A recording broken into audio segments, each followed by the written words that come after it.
सुरक्षा के लिए जो खतरा बने हुए थे और आम नागरिक के लिए,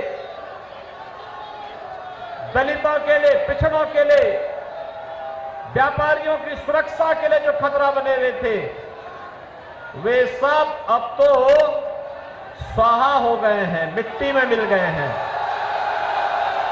मिल गए ना? अब कोई संदेह है क्या? कोई संदेह? प्रदेश खुश है, देश खुश है, लेकिन समाजवादी पार्टी के यहां मातम है।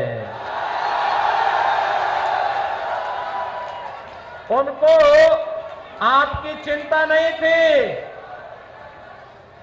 उनको प्रदेश की चिंता नहीं थी, उनको बेटी की चिंता भी नहीं थी और व्यापारी की भी चिंता नहीं थी।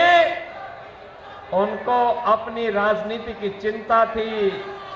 देश की कीमत पर वे लोग, कांग्रेस और समाजवादी पार्टी के लोग राजनीति करना चाहते हैं।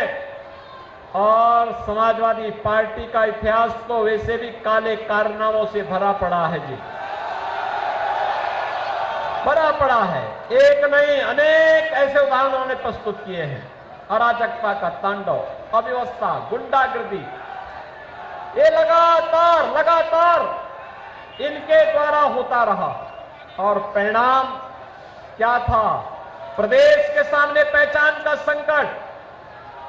किसी गरीब, मुझे याद है, इसी प्रयागराज क्षेत्र में, इसी फूलपुर क्षेत्र की एक मौर्य परिवार की वो महिला, जिसकी 10 बीघा जमीन को ये माफिया कब्जा कर लिया था, उसके पति की हत्या करने के बाद कब्जा कर लिया था। वो भटकती थी, कोई उसकी सुनवाई नहीं कर रहा था।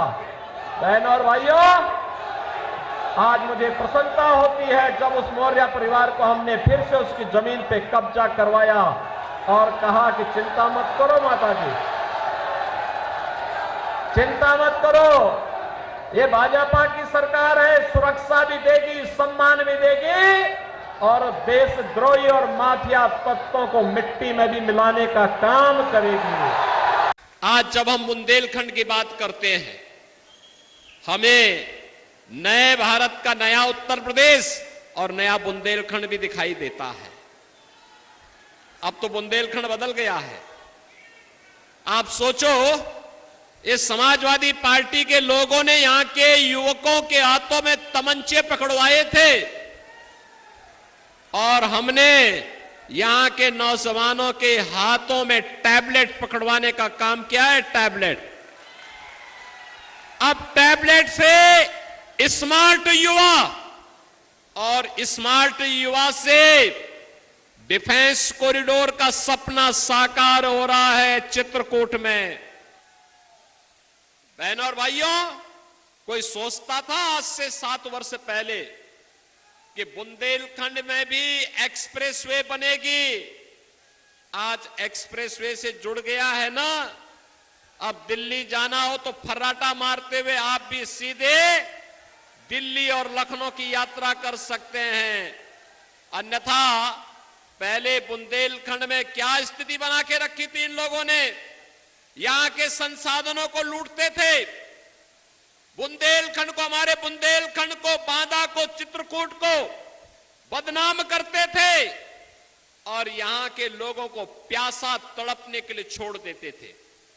आज तो हर घर नल की योजना अपने अंतिम चरण में चल रही है ना। हमने कहा था हर घर नल की योजना से बुंदेलखंड को संतृप्त करेंगे। हमने कहा था बुंदेलखंड में विकास की वह हर योजना लेकर के आएंगे जिससे बुंदेलखंड वंचित था। और आज बहनों और भाइयों, अपार संतुष्टि होती है बुंदेलखंड के विकास करने के लिए, क्योंकि हमारे प्रभु राम को संकट के समय आश्रय दिया था चित्रकूट ने, बुंदेलखंड ने। इसलिए उसके प्रति मोदी और योगी कृतज्ञता ज्ञापित करने के लिए विकास करा करके यहां के नौजवानों के चेहरे पर, यहां के अन्नदाता किसानों के चेहरे पर, यहां की माता और बहनों के चेहरे पर खुशहाली लाने के लिए पूरी प्रतिबद्धता के साथ कार्य करना चाहते हैं।